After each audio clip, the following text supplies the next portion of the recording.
Welcome to the Deep Dive. Today, we're telling a story, a really chilling one, that starts somewhere almost magical. Neuschwanstein Castle. You've likely seen pictures. It's nestled in Germany's Bavarian Alps, and it's the actual inspiration for Disney's Cinderella Castle. Think soaring towers, incredible views, a place where fairy tales seem real. But in mid-2023, this idyllic spot became the setting for an absolute nightmare.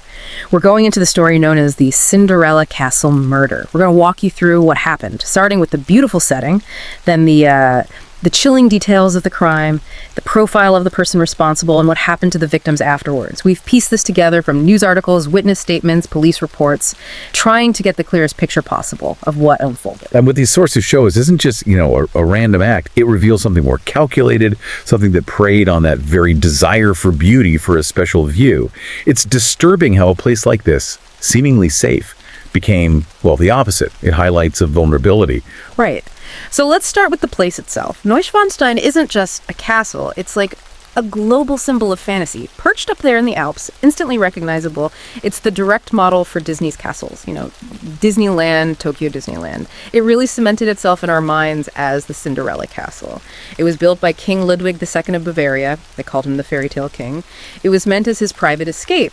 Since it opened to the public way back in 1886, something like 61 million people have visited. It's huge, one of Germany's biggest attractions, maybe 250 rooms. And the most famous place to see the castle isn't right up close. It's from this bridge, the Marienbrücke, Queen Mary's Bridge. It's this suspension bridge, usually packed with people because it offers these incredible panoramic views, the castle, the mountains, everything. But it was right there on the Marienbrücke that this whole fairy tale image just shattered. It became a crime scene. That contrast is stark between what the place represents beauty, escape, and what actually happened there. It really forces you to think about how vulnerable we can be, even in places we assume are safe. Public spaces filled with people. Security can be illusion sometimes. So, against this backdrop, we meet the two young women at the center of this. Eva Liu, who was 21, and Kelsey Chang, 22. Both American students, incredibly bright. Eva, especially, was really remarkable. She just graduated from the University of Illinois top 5 computer science program in the U.S., had a job already lined up at Microsoft as a software engineer. Huge potential, a whole future ahead of her. They were very close friends. And this was their big graduation celebration, a 3-week European trip they'd planned really carefully. Budapest, Vienna, Prague, then Germany. They picked Munich for the end of their trip, partly because it's beautiful, but also because it has this reputation for being really safe, especially for women traveling alone. Sources say they were meticulous planners, stayed in reputable hotels, not hostels, stuck to the main tourist areas. They were being safety conscious. Which makes you wonder, doesn't it? Even with all that planning, all those precautions, how do you prepare for something completely out of the blue like this? Their carefulness just underscores how shocking this whole thing was. It defied all their sensible plans. So the day was Wednesday, June 13th, 2023.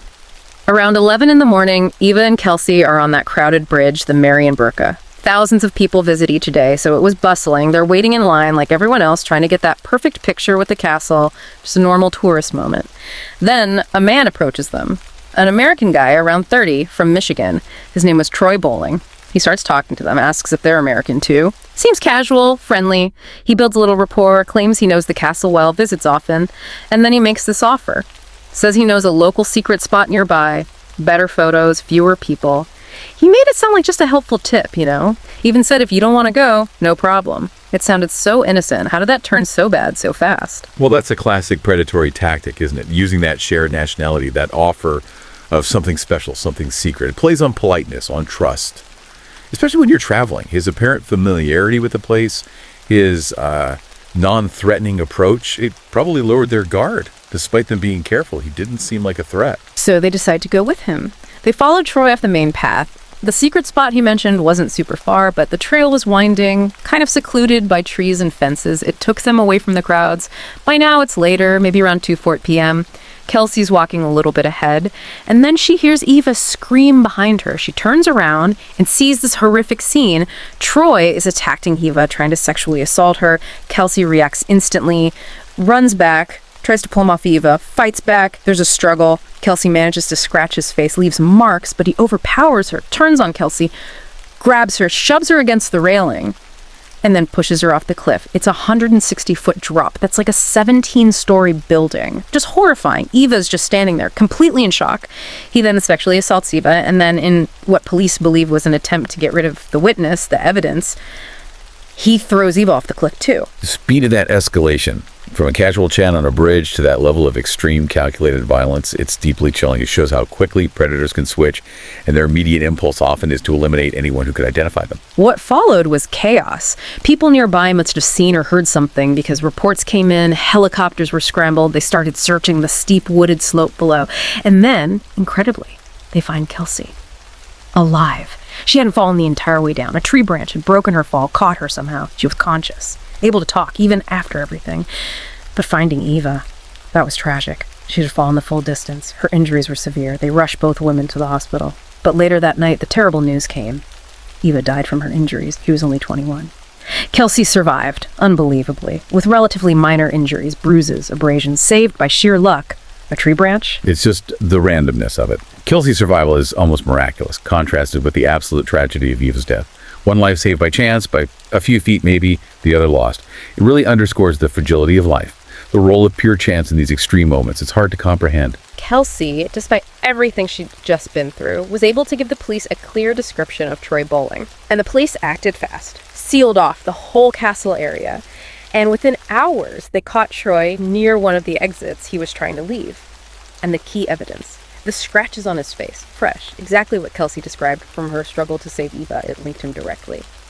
For Eva's family, it's just unimaginable. They had to fly to Germany from the U.S. under the worst possible circumstances.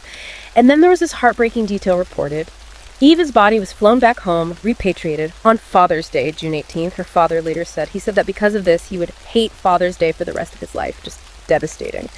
So who is Troy Bowling? His background makes this even more disturbing. Neighbors back in Michigan said he was quiet, withdrawn, kept to himself mostly. Apparently he used to walk his cat on a leash, which was unusual, made him noticeable, but he didn't really interact much, avoided eye contact, didn't seem to want to socialize.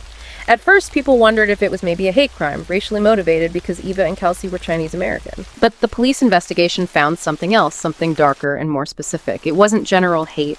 Troy had this pathological obsession with Asian women. Sources called it a mythomania. He had this disturbing desire to, quote, possess them. Friends apparently knew he talked about Asian women he met online, this possessing them idea, but they thought he just meant, like, dating them.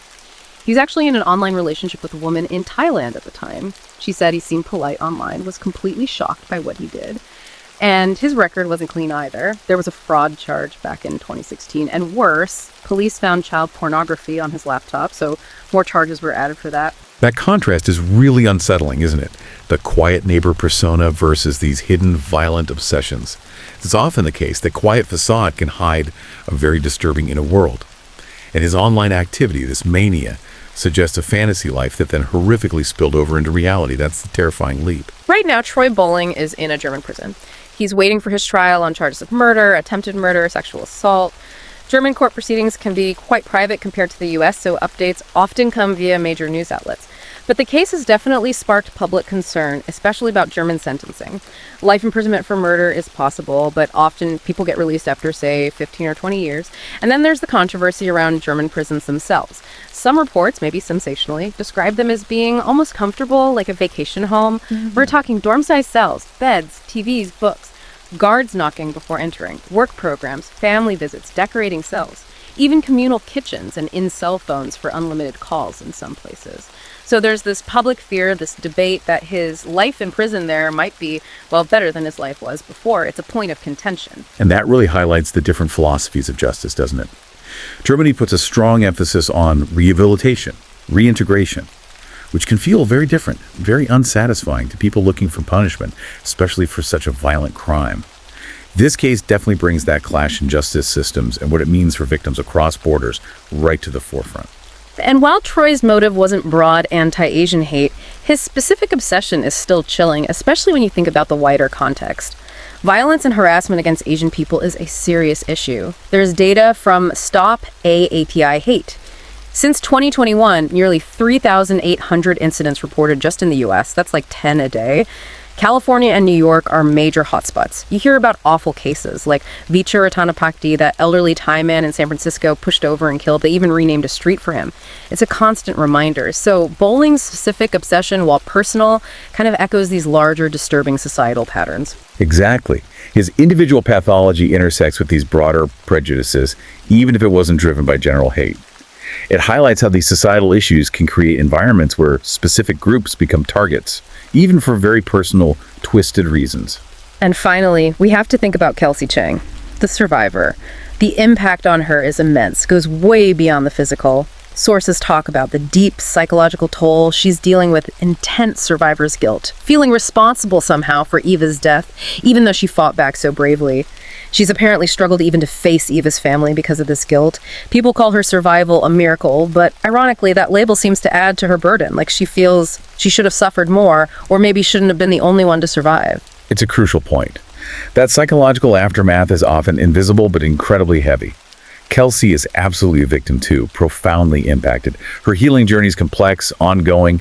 It really shows us that the scars of violence run incredibly deep, long after the event itself. So, this deep dive into the Cinderella Castle murder, it leaves us with a lot of questions. About Troy Bowling's future, about how justice will play out in Germany. It's a story filled with tragedy, showing how quickly beauty can turn horrific, and how far the ripples of one terrible act can spread. It really makes you think about hidden dangers. Absolutely. It's a disturbing reminder of the potential for violence, even in idyllic places, but also of the incredible resilience, the courage of those who survive such trauma. It leaves you contemplating chance, justice, and the deep scars left behind. We hope telling this story, this deep dive, has given you a clearer picture of what happened, as difficult as it is to hear. It makes you think about justice systems and the human cost of these events. Thank you for joining us today. If you found this story compelling and want to hear more deep dives into unsettling cases, please do give us a like, share this story, and subscribe to our channel, Horror Doc. Your support really helps us keep exploring these difficult but important narratives. Goodbye for now.